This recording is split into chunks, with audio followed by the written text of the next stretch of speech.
नमस्कार, मी अश्विनी मराठी स्पेशल किचनमध्ये मी तुमचे मनापासून स्वागत करते। आज आपण करणार आहोत भरलेलं कारलं। तर हे कारलं पाहताच तोंडाला पाणी सुटले ना, तर असं मस्त चमचमीत आणि कडू न लागणारं कारलं आपण आज करणार आहोत। तर त्यासाठी व्हिडिओ स्किप न करता संपूर्ण पहा, पण त्याआधी चॅनलवर जर नवीन आला असेल तर सबस्क्राईब करा, शेजारील बेल घंटेवर प्रेस करा आणि ऑल दाबा, जेणेकरून मी अपलोड केलेल्या नवनवीन रेसिपींचं नोटिफिकेशन तुमच्यापर्यंत सगळ्यात पहिल्यांदा पोहोचेल। चला तर मग रेसिपीला सुरुवात करूया। तर सगळ्यात पहिल्यांदा मी इथे गावरान कारली घेतलेली आहेत। ही कारली आकाराने छोटी असतात, पण चवीला खूप छान लागतात। हे कारलं अजिबात कडू लागत नाही। आता हे कारलं कट करून घेऊया। तर त्यासाठी मी मध्ये ही कारली आडवी कट करून घेतलेली आहेत, जेणेकरून यातील ज्या बिया आहेत ते काढायला आपल्याला सोपे जाईल। अशा पद्धतीने ही कारली अशी आडवी कट करून त्यातील आपल्याला बिया काढून घ्यायच्या आहेत। सगळ्या कारल्यांच्या मी अशाच पद्धतीने बिया काढून घेणार आहे। आता ही कारली अजून आपल्याला याचे 2 भाग करून घ्यायचे आहेत, कारण की याच्यात मी मसाला भरणार नाही आहे। डायरेक्ट आपण कारलं हे फोडणीला मसाला न भरता घालणार आहोत। तर त्यासाठी अशा प्रकारे याचे तुकडे करून घेते। तर सर्व कारल्यांचे तुकडे असे करून घेतलेले आहेत। आता ही कारली गरम पाण्यात आपल्याला अगदी 5 मिनिटासाठी ठेवायची आहेत। आता या पाण्यामध्ये थोडंसं मीठ घालूया, पाव चमचा हळद घालूया आणि ही कारली गरम पाणी होईपर्यंत आपल्याला याच्यामध्येच ठेवायची आहेत। ही कारली शिजवून घ्यायची नाही आहेत, फक्त आपल्याला याचा कडवटपणा जाण्यासाठी थोडा वेळ पाण्यामध्ये ठेवायची आहेत। तर कारली ही पाण्यातून आता काढून घेऊया। तर तुम्हाला दाखवते, हे कारलं पूर्णपणे शिजलेलं नाही। थोडंसं मी तुम्हाला कट करून दाखवते आणि बोटांनी प्रेससुद्धा करून दाखवते। कारलं अजिबात शिजलेलं नाही आहे, हे कारलं कच्चंच आहे। फक्त आपल्याला 5 मिनिटासाठी हे गरम पाण्यामध्ये ठेवायचं आहे, त्याच्यामुळे त्याचं कडवट पाणी सर्व निघून जाईल। आता यासाठी लागणारा मसाला पाहूया। तर इथे मी जी खोबऱ्याची अर्धी वाटी असते त्यातील पाव वाटी खोबरं किसून घेतलेलं आहे। ते खोबरं मिक्सरच्या भांड्यामध्ये काढून घेऊया। त्याचबरोबर 20 ते 25 पाकळ्या लसूण घेतलेला आहे, अर्धा चमचा जिरे घेतलेला आहे आणि थोडीशी कोथिंबीर घेतलेली आहे। लसूण थोडा जास्त वापरायचा आहे।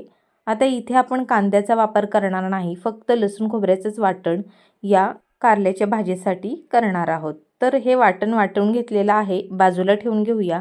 आता त्याच मिक्सरच्या भांड्यामध्ये आपल्याला एक छोटी वाटी भाजलेले शेंगदाणे बारीक करून घ्यायचे आहेत।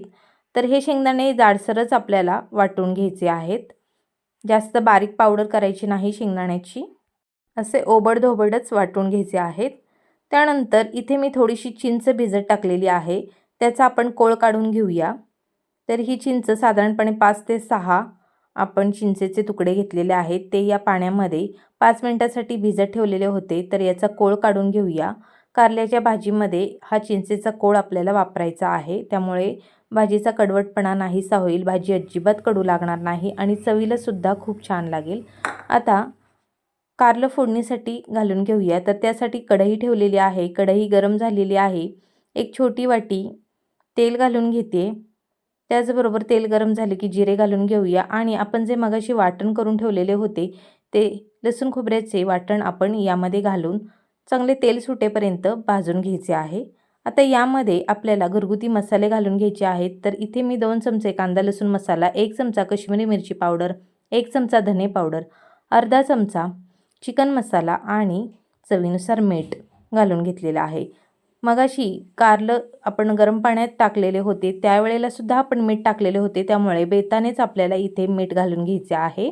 तर हे मसाले या तेलामध्ये या मसाल्यासोबत भाजून घ्यायचे आहेत। आता मसाला चांगला भाजला गेलेला आहे, यामध्ये कारली घालून घेऊयात।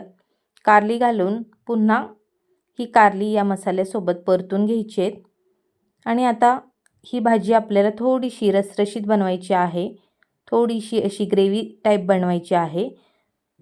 तर त्यासाठी थोडासा शेंगदाण्याचा जाडसर कूट घालून घेऊया आणि तो सुद्धा परतून घेऊया। तर इथे मी कारल्यामध्ये भरलेलंच कारलं बनवलेलं आहे, पण ही कारल्यामध्ये मसाला न भरता डायरेक्ट कारली आपण या मसाल्यामध्ये घालून घेतलेली आहेत, त्यामुळे जास्त वेळ लागत नाही, पटकन ही कारल्याची भाजी होते। आता यामध्ये जो चिंचेचा कोळ काढून घेतलेला होता, साधारणपणे 2 ते 3 चमचे हा चिंचेचा कोळ तयार झालेला आहे, तो यामध्ये घालून घेऊया. त्याचबरोबर 1 चमचा गूळ पावडर मी घालून घेतलेली आहे. तुम्ही गुळाचा खडासुद्धा यामध्ये घालू शकता. आणि हे परतून घेऊन आता यामध्ये अर्धा ग्लास पाणी घालून घेते आणि हे सर्व मिक्स करून घेऊया. आणि आता हे फक्त आपल्याला 5 मिनिटासाठी थोडंसं शिजवून घ्यायचं आहे. कारल्याचा गाळ करायचा नाही आपल्याला. त्यामुळे अगदी 5 मिनिटासाठी हे कारलं वाफवून घ्यायचं आहे. कारली ही कवळी असल्यामुळे पटकन शिजली जातात. 5 मिनिटं झालेली आहेत. कारलं हे छान असं शिजले गेलेलं आहे. मिक्स करून घेऊया. तुम्ही पाहू शकता कारल्याला किती छान अशी ग्रेव्ही सुटलेली आहे. थोडीशी कोथिंबीर घालून घेऊया आणि तयार आहे आपली मस्त अशी चमचमीत कारल्याची भाजी. खूप छान होते. तुम्ही एकदा नक्की अशा पद्धतीने कारल्याची भाजी करून पहा आणि कमेंट सेक्शनमध्ये मला जरूर कळवा. त्याचबरोबर व्हिडिओला लाईक करा आणि व्हिडिओ भरपूर शेअर करा. चला तर मग पुन्हा भेटूया अशाच छानशा रेसिपीसोबत. तोपर्यंत मस्त खा, स्वस्त राहा. व्हिडिओ पाहिल्याबद्दल धन्यवाद.